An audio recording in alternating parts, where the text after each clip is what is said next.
नमस्कार, मी सुनील बनसुडे. एस.टी.व्ही. मराठी न्यूज मध्ये आपलं स्वागत आहे.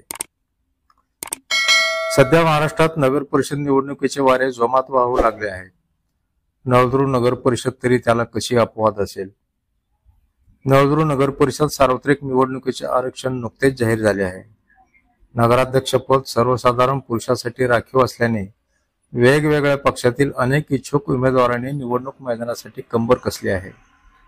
भाजप, काँग्रेस, राष्ट्रवादी, शिवसेना, मनसे, आम आदमी पार्टी हे प्रमुख राजकीय पक्ष सध्या तरी एकमेकांना भिडण्यास सज्ज झाले आहेत.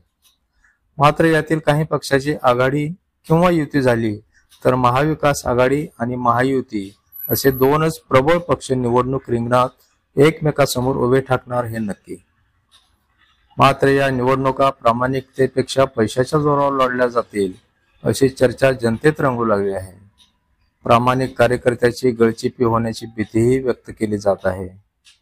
आगामी निवडणूक ही खरी विकासाच्या मुद्द्यावर लढवली जाईल का की पैशाचा प्रभावच विजय ठरवेल याकडे नळदुर्गवासियांचे लक्ष लागले आहे. त्यामुळेच एस.टी.व्ही. मराठी न्यूजने भावी नगराध्यक्ष कसा असावा यावर काही निवडक प्रतिक्रिया घेतल्या होत्या. त्यात नागरिक म्हणतात, नळदुर्ग हे ऐतिहासिक गाव आहे. नळदुर्गला एक परंपरा आहे. नळदुर्गला एक ऐतिहासिक किल्ला आहे. पर्यटनाचे क्षेत्र आहे. या नळदुर्गचा येणारा नगराध्यक्ष या पर्यटकाच्या दृष्टीनं किल्ल्याच्या दृष्टीनं विकास करणारा असावा. नळदुर्गसाठी कायमस्वरूपी पाणी पुरवठ्याची योजना राबवणारा नगराध्यक्ष असावा. प्रधानमंत्री आवास योजनेच्या घरकुलच्या योजना असतील, रमाई आवासच्या योजना असतील, हे प्रामुख्याने राबवणारा असावा.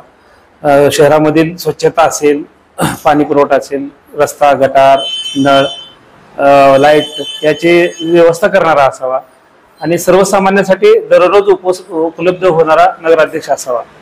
कधीतरी आठवड्यातून एखादा दिवस येऊन शहरासाठी न असता कायमस्वरूपी रोज उपलब्ध असणारा नगराध्यक्ष नळदुर्गला असावा असं मला वाटतं. येणारा नगराध्यक्ष हा सर्व नळदुर्ग शहराचा विकास पूर्ण करणारा असावा. दिवाबत्ती असेल, स्वच्छता असेल अथवा लोकांच्या गोरगरिबांच्या समस्या असेल, त्या समस्या नगरपालिकेतच येऊन सोडाव्यात अशातला भाग नाही. नगराध्यक्षानं प्रत्येक प्रभागामध्ये जाऊन प्रत्येक आठवड्याला प्रत्येक प्रभागामध्ये प्रत्येक गोरगरिबांच्या जनतेची सेवा केली पाहिजे. त्यांचं म्हणणं ऐकलं पाहिजे, जाग्यावर प्रश्नाचं उत्तर दिलं पाहिजे आणि काम केलं पाहिजे. अशा प्रकारचा नगराध्यक्ष नळदुर्ग शहराला अपेक्षित आहे. त्याचबरोबर नळदुर्ग शहराच्या सर्वांगीण विकासासाठी जो लागणारा निधी आहे तो निधी मुंबई येथे जाऊन शासन दरबारी जाऊन पाठपुरावा करून जास्तीत जास्त प्रमाणात कशा पद्धतीने नळदुर्ग शहराच्या सर्वांगीण विकासासाठी अधिक प्रमाणात निधी खेचून आणता येईल त्याप्रमाणे अभ्यास असणारा नगराध्यक्ष पाहिजे. त्याचबरोबर नगराध्यक्ष हा सक्षम असला पाहिजे, सुशिक्षित असला पाहिजे, जेणेकरून नळदुर्ग शहराच्या सर्वांगीण विकासासाठी काम करणारा पाहिजे. नगराध्यक्ष आणि नगरसेवक हे दोन्हीचं सूत्र जर एक होऊन असेल तर निश्चितपणे नळदुर्ग शहराचा विकास होईल आणि सर्वांगीण विकासाला चालना मिळेल. काय अपेक्षा नगराध्यक्षाकडे? नगराध्यक्ष हेच अपेक्षा आहे की लोकांना लाईट पाणी पाहिजे, रस्ता पाहिजे, गटारी पाहिजे, दुसरं काय पाहिजे. लोकांना एक प्रामाणिक काम करणार माणूस पाहिजे. उद्या त्याला पैसे घालायचा आणि इकडे 50 लाख घालायचा आणि उद्या कोटी रुपये करायचा असं नगराध्यक्ष नको आपल्याला.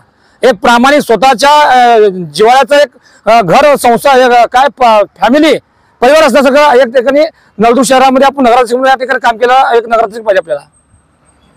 नगर परिषद मध्ये आपल्याला चांगला एक नेता असणं फार गरजेचं आहे. तर मला एवढंच म्हणायचं आहे, महिलांना रोजगार मिळाला पाहिजे, युवा पिढींना चांगले रोजगार मिळाला पाहिजे. सध्या नळदुर्ग हा हायवे पॉइंट वर असताना नळदुर्गमध्ये अतिक्रमण भरपूर आहेत, ते हटवले पाहिजे. पाण्याची व्यवस्था व्हायला पाहिजे, सांडपाणीची व्यवस्था ती सुद्धा चांगली व्हायला पाहिजे. सध्या रस्त्यावरती एवढे अतिक्रमण आहेत, त्या रस्त्यावरती एखाद्यापर्यंत माणूस जात असेल त्यांना जाण्या येण्यासाठी रस्ता नाहीये, त्याचेही चांगले आपल्याला सोय व्हायला पाहिजे. तसंच नवीन युवा पिढी ही बेरोजगार आहेत, त्यासाठी चांगले कार्य व्हायला पाहिजे. नळदुर्ग हे एक तालुका लेवलवरती शहर आहे, त्यासाठी प्रयत्न करणारा असायला पाहिजे.